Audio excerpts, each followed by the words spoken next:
One of the most common questions homeowners ask themselves when thinking about a DIY project is, should I hire a contractor or do it myself?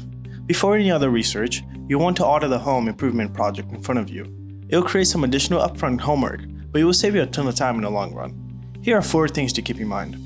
The first one is time commitment. Do you have time to focus on remodeling? A good way to determine this is to spend a few days tracking your time, either by writing down or with a productivity app. Do you have kids or pets to take care of? Are you working part-time, taking all your evenings?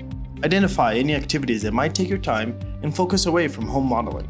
The second one is ability to adapt. Sometimes DIY takes a lot more time than you thought at first, especially when you plan to have a week to work on it, but ended up taking a whole month. Can you deal with the inconvenience of having that room or space unavailable for a long period of time? The third one is cost savings.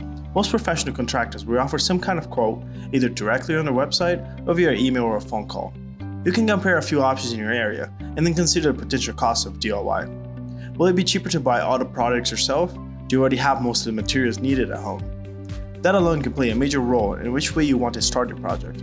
Number 4 is the finished product. Do you have the skills to have a good finish? Are you okay with renovation being good enough? Or will you need professional help to get your place to exactly where you imagined? These 4 things are a great starting point to know before you start a DIY project. Now, as for DIY renovations, there's a lot of pros and a lot of cons. For the pros, it's a lot cheaper, you can finish it in your own time, and you can even learn a new skill. For cons, there's a large room for error, potential to danger, it's time consuming, it might need more time than you needed.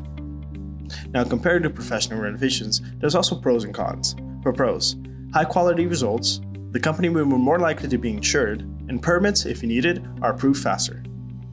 And for cons, it's more expensive, and bigger projects can force you to rearrange your life, and there's potential for design disagreements. Hopefully these tips are helpful for you to decide to choose between a DIY or a contractor. If you have any questions, please let me know in the comments below, and thank you for watching.